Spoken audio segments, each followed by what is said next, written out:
In this presentation, we shall see how to subtract decimal numbers.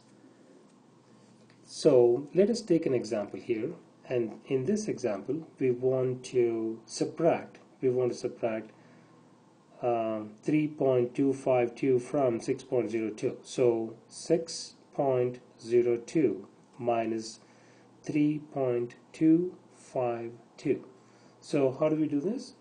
We'll explain the solution by these different steps. So in our first step, we're going to arrange the numbers vertically so that the decimal points are on the same vertical line. So let's write that down. 6.02, and the second number we have is 3.252.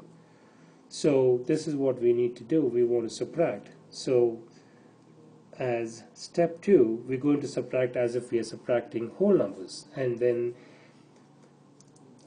6.02 or 6.020 means exactly the same. The reason we put that the 0 after the 2 does not have any significance to it, but it gives us an opportunity to be able to align these numbers in their respective columns. So that is an important observation we want to make while performing the subtraction process. So now we want to subtract as if we are subtracting whole numbers. So we're going to perform that. 0 is less than 2, so therefore we're going to borrow from the next place value, so that 2 reduces to 1, and then this goes from 0 plus 10 is going to be equal to 10. So now 10 is greater than 2, so therefore 10 minus 2 is going to be equal to 8.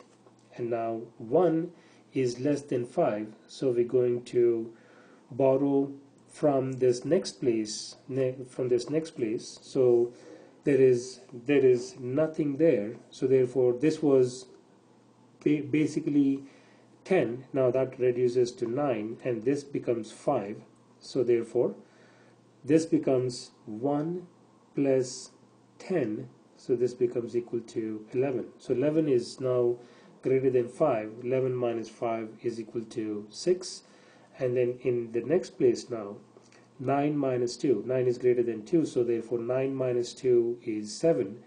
And then we put the decimal place there. 5 is larger than 3, so therefore 5 minus 3 is 2. So 2.768 is our answer. So in step number 3, we can say our answer for when we subtract 3.252 from 6.02, our answer is 2.76, right?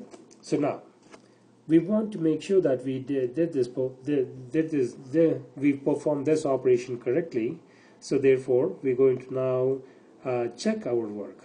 In step 3, we'll say we go to check our work. And how do we check our work? The answer of what we got, which is 2.768, we take that and then add the second number to it, 3.252. When we add these two numbers, we should get back the first value, which is 6.02. So let us see if we can get that. So 8 plus 2 is 10, so carry the 1 and then bring down the 0. Then 6 plus 1 is 7. 7 plus 5 is 12, so we carry the 1 and then bring down the 2. 7 plus 1 is 8. 8 plus 2 is 10, so we carry the 1 and then write down the 0 there. And then 3 plus 2 is 5, plus 1 is 6. 6.020 is what we're looking for, and therefore the check comes out correctly because it matches with the first number what we have. So this is the way we want to be able to perform subtraction of decimal numbers. In my next presentation, we shall see some more examples related to subtraction of decimal numbers.